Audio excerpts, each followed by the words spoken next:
let's get to Oswald coming back on the Mazda. Right. You think that he was met there? I'm sure he was met there, yes. And here's what happened. Oswald, when he finally got the 243G waiver about May 15th, 1962, they said, okay, now's the green light. Quit your job and come home. So he's now married Marina, as I told you the year before, and she's gotten pregnant. Now, that's not an accident either. He got her deliberately pregnant, and I can get into that in my book. I'm probably the only person who studied this matter about her period and all the rest of it. But he got her pregnant within a few weeks of meeting her.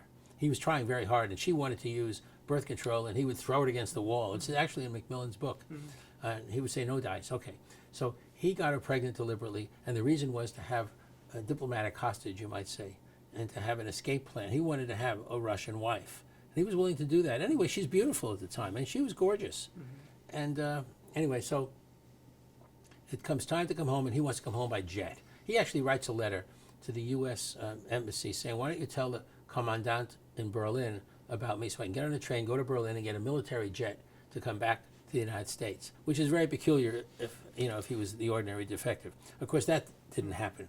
But then he renewed the thing at the embassy. He said repeatedly that he wanted to come home by jet. And they said, are you kidding? You're coming home in the lowest class of the lowest boat. So it turns out that he comes home on a thing called the SS Mazda. Now, before he comes home, he first has to go to this city on the outskirts of Moscow, this area, and he stays at a place called the Ostankino. I've just done research on this just in the last year, and I think that's where the first place he went. I think there was a meeting there or something, but he's there for a few days, and then he comes to Moscow, and he goes home and they get him a trip home on the Mazda, the SS Mazda. Now, as soon as he comes home, it's a 10-day voyage. He's back in Texas, and he's already behaving like a Marxist again. And the question became, and this was back in 1984 and 1985, when did this happen? No, I'm sorry, this is in the early 1990s. How in the world did Lee Oswald, why was he suddenly back home and behaving like a Marxist when he was leaving Russia supposedly in disgust with communism? And I couldn't figure out where they had a meeting or what was going on. And I figured, well, it must either happened in Russia or it happened when he got back to the U.S. The problem with these hypotheses are, if he gets back to the U.S. and announces at the airport, hey, I'm Lee Harvey Oswald, I'm a writer and I have a manuscript, it's over. They can't use him as a patsy because then he's blown his cover. He's basically said, I'm an actor. And I was pretending to be a Marxist, but I'm not a Marxist. Okay, so what happened is, I was looking at this and trying to figure out, there are only 4 periods in his life: youth, Marines, Russia, post-Russian. But then it turned out, and I made this discovery around 1990, 91, I said, my God, there's a 5th period tucked between the 3rd and the 4th. It's the 10-day boat ride on the Mazda. What happened on that boat ride? So there was a 5th period. The 5th period was the period between the Russian period and the post-Russian period, which is what's called the period after he returns in June 62 to the United States. That period from June 62 to the day of the assassination is called in FBI files, and I call it the post-Russian period. Okay. Previous to that is the Russian period. Okay. In between is the boat ride. Well, it turns out that there's good evidence, excuse me, that he was met on the boat. And the evidence for that is that Oswald generates about 21, Oswald generates about 21 pages of notes from the boat ride. And Edward Epstein, in his book about Oswald called Legend, published in 1977, had a handwriting expert analyze these writings. And one of the things he said was, one of the peculiar things about these writings is what he called evidence of dictation in the writings. And then Epstein, and this is in a footnote, says, but who would be dictating to Oswald? And he just left it at that. Well, I remember the morning I discovered this. I was in a deli in Santa Monica and reading through some stuff on it. I said, wow, that's the evidence that someone's talking to Oswald on the boat, and he's writing down what the person's saying. That's why there's evidence of dictation. And what Oswald had been writing down was this bizarre essay about a radical being a political radical. So somebody on the boat was briefing Oswald, it seemed to me, as to his next assignment, you might say. And what was really the giveaway was that part of these writings, what? You want me to? No, I'll be fine. Part of these writings were a list of 10 questions or 11 questions. And for each question, there were 2 answers. So you have question 1 and then A1 and A2. Question 2 and then, B, number 2-1 and 2A and 2B. Question 3, A and B. And one said he was a communist in one of the answers, and the other said he was different. And anyway, to cut to the chase, Is that record that's available? Yeah. You've Oh, said- yeah. okay. And the silly Warren Commission says, well, he was preparing to have a news conference. That's so silly. Somebody was briefing him on what answers to give the FBI so the file could be closed, because Oswald's original file designation would be an espionage case. Okay. And they didn't want that because they couldn't move him around post-Russian period. They need that if- file If the closed. spotlight is on him all the time, right. They want the file closed. So they briefed him on how to answer questions in connection with this other essay he was writing. The bottom line is that there's your written evidence that he was met on the boat. But it even gets better, because there was a guy there's a whole bunch of wonderful people who helped me with best evidence. And there was a guy in Holland who was a friend of mine who says, he called me up one day, he's a musician, he said, anything I can do? I said, yes. I said, get the Mazdam passenger list, So because I don't speak Dutch. So he went over there and he got this list and he worked with me and he interviewed people in Holland. I have these faxes. And we found some interesting stuff. Which I can't remember by heart right now, but it was good stuff. And it really brings the whole Mazdam voyage to light.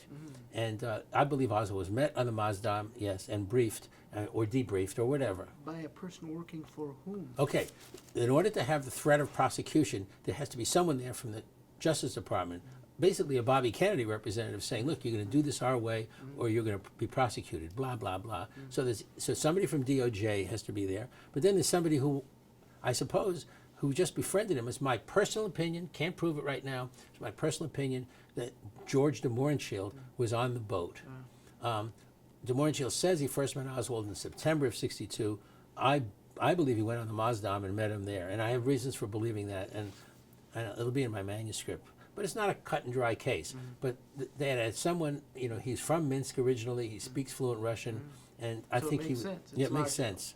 Yeah, and I think de Mohrenschildt in a way was the handler, but he's not part of any plot to kill Kennedy.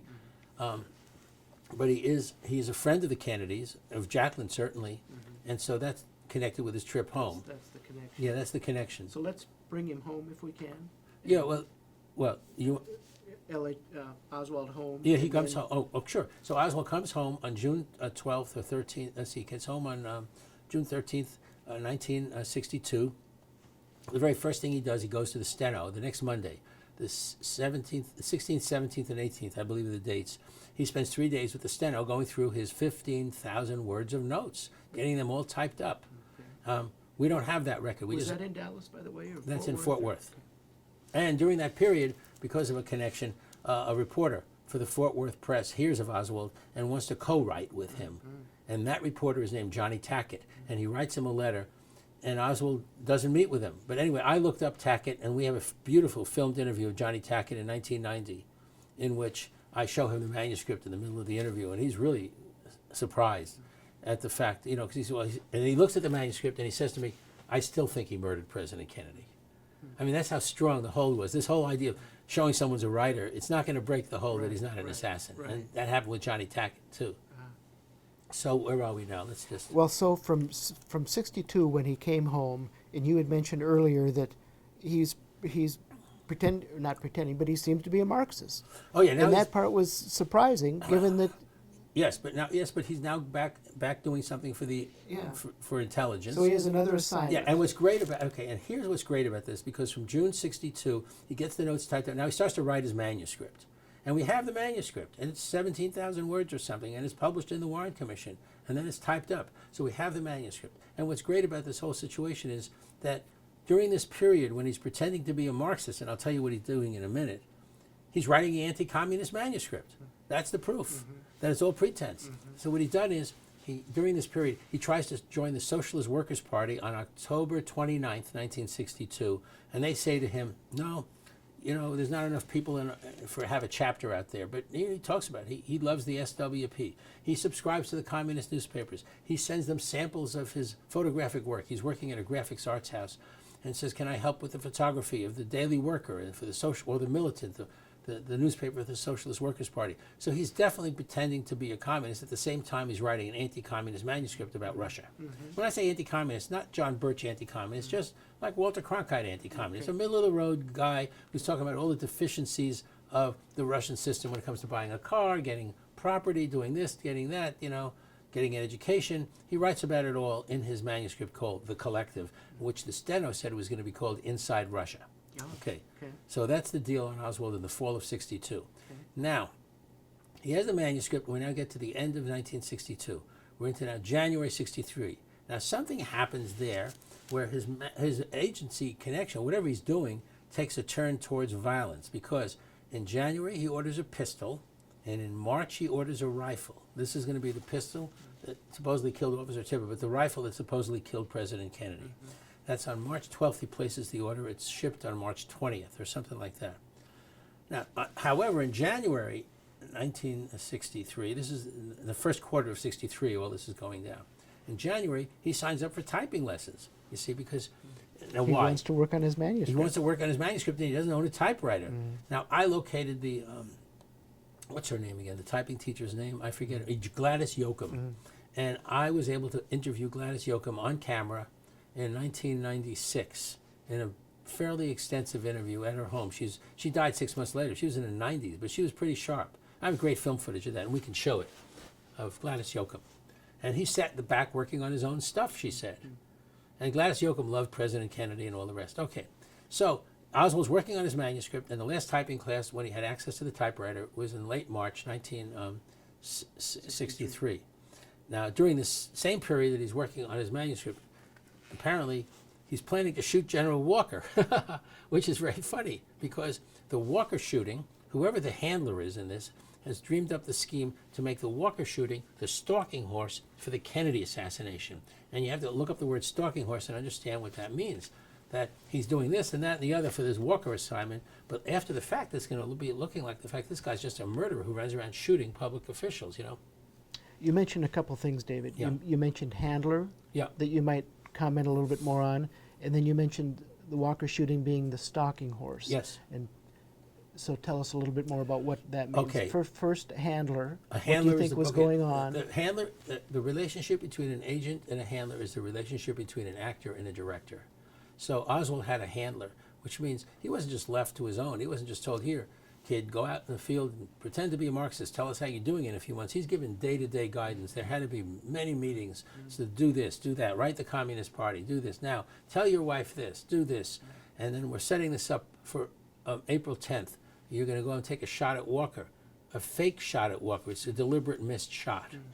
And guess what? April 10th happened. April 11th is the day that Congressman Thomas says he's resigning. I mean, it's all coordinated. All this stuff's happening down at the same time.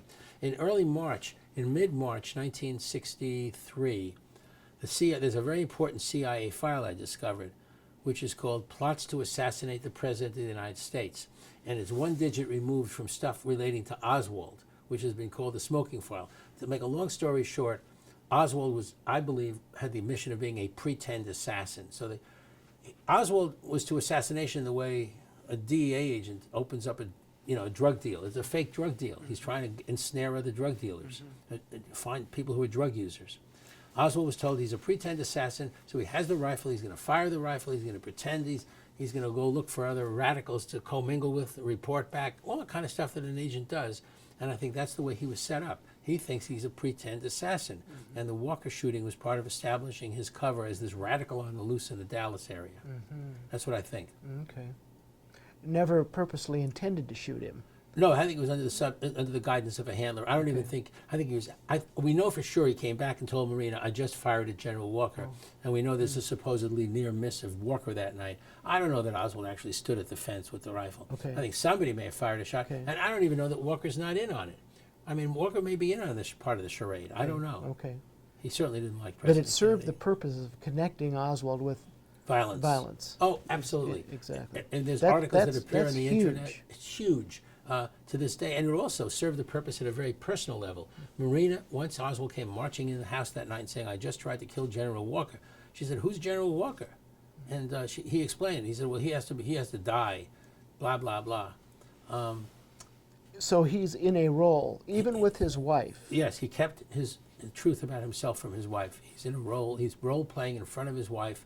And therefore, she believed on the day of the assassination that he was personally capable of shooting President Kennedy because despite all the fact that he obviously liked President Kennedy, he had shot at General Walker, and this showed her that he was a man who would kill a political figure. So is it fair to say, and I don't want to jump too far ahead of the story, but it's timely right here, she really didn't know him No, she didn't.